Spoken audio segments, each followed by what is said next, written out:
what really goes into a startup's valuation. That is, what really goes into a startup's valuation. So basically, how is a company that has no employees, no revenues, no profit, valued at $1 billion? Some of it is even on paper. I think there was an article on the startup news website that is TechCrunch about a company really that just had an idea on paper, but then was valued at $1 billion. So what really goes into a startup valuation? And I think, how is a startup valued at $1 billion that has no revenues, let alone profits? And I think this is maybe why we need to look at how these startups are valued. Look at Tesla. It has only about 2 million cars, but it is valued at $800 billion. So the world's largest automaker, Toyota, is valued at about $285 billion. So I think there needs to be maybe more money that is going to the brick and mortar economy. I think in the year 2021, $285 billion went to American startups, and I think that some of that money should have gone to the brick and mortar economy, shoe-making companies, juice-making companies, and I think that is how we could have a company, basically, that is how we could have the American economy revitalizing. And I think the $700 billion that was used in the in the sunset days of the Bush presidency, Bush administration, they set out about $700 billion to bail out the banks. What if this money could have been used maybe to create a startup fund for 700,000 startups? Then American economy would have been renewed, and America would have been able to position itself for the knowledge economy. But right now, that was not it. These banks were too big to fail. So once again, Wall Street benefits at the expense of Main Street. And I think you heard Obama, the former American president, saying that during the day siding with Main Street, and then during the night after his campaign, he would write the big banks, the Wall Street banks, an email telling them that he wasn't that serious. So I think right now these startups, I think they need to be valued at the correct market price, and I think a lot of money also needs to go to the brick and mortar economy. So I think let's start with the chronology of how this happened. So in the 1880s, in the early 1900s, I think what started as $1 billion firm. I don't think $1 billion firm ever existed, but even if it did, it could practically have employed the whole world. That is $1 billion firm. So basically then that gave way to $1 billion factory. I think $1 billion factory, I think, had about 20,000 employees and supported revenues for their local town. So that's $1 billion factory. I think it employed anyone from a grade dropper to a high-flying doctorate holder. And I think basically everyone is able to find work in the $1 billion firm. It employed anyone that, and I think Americans were able to have a high upward socioeconomic mobility. So long as you worked hard, you worked your way from the factory floor, and sometimes even ended up in the CEO corner office. So that is the $1 billion factory firm. Then from the $1 billion factory company, we move to the $1 billion software company. So in the $1 billion software company, this employed about 500 or 600 software professionals, mostly from the I believe Uber private and flagship state university. So basically,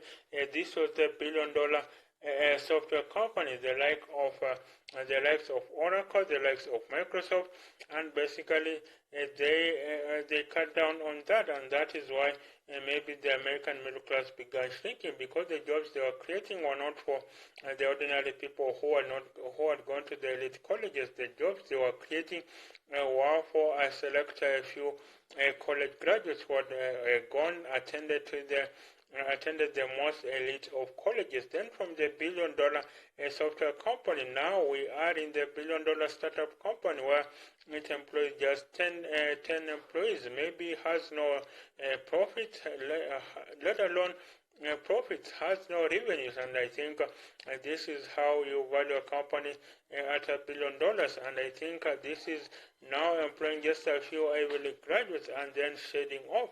And of course, then we are going to go to AI-powered $1 trillion AI-powered billion-dollar company will have no employees. It will be just owner-manager.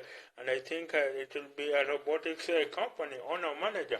And I think this is a very dystopian situation.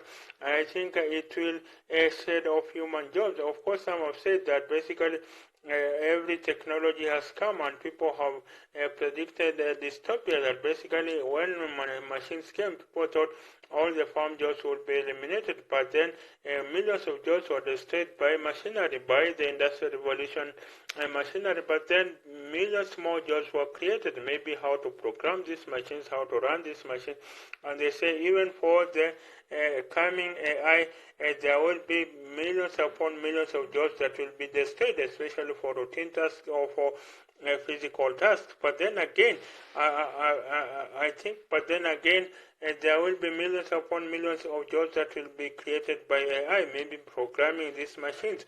Of course, some have said after a few iterations, these machines will be able to run on their own, and maybe they will overpower us in the mental power. I think right now they are able to use about a trillion neural networks, but I think the average person has about 100 trillion neural networks. So basically, right now they are operating at 1% efficiency of the human being, and I think the debate about AI, of course, you have ChatGPT, chatbots such as ChatGPT from Microsoft and OpenAI. You have the CEO Steve Altman was basically fighting to stay on the job. So that's a collaboration between OpenAI and Microsoft.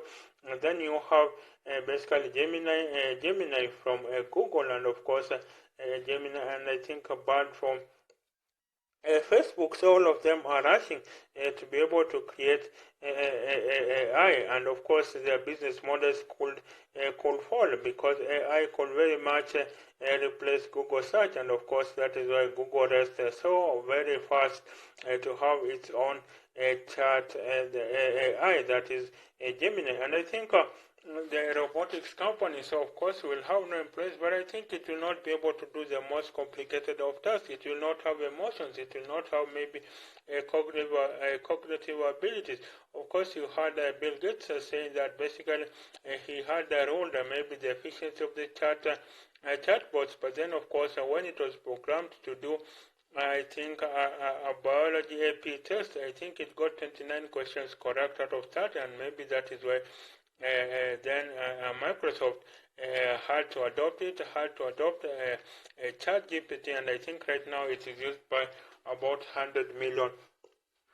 It is used by about 100 million people over the internet. So I think right now, but I think maybe it could aid students. But then, will you know whether this essay has been written by a student or by a chatbot? And I think maybe that is why we're still in the very early phases of AI, where we don't know what will come 10 years later, 20 years to come. We don't know how AI will look like, and maybe that is why. We need to be able to. Take cognizance of this technology. So I think AI will be valued at $1 trillion. There are $1 trillion companies that are coming up. Basically, we haven't seen nothing yet. I don't think it is the likes of Google or Microsoft that will be the kings in AI. There will be entirely new companies. Maybe a search engine will be obliterated. Maybe Facebook will be obliterated. Maybe Google. Maybe Amazon. Maybe Microsoft. They will be obliterated, because we have seen with every technology cycle comes a new king on the company. It doesn't matter whether Microsoft is sitting on a cash pile of $1 or $5 billion, or whether Apple is sitting on a cash pile of maybe $300 billion. I think enough to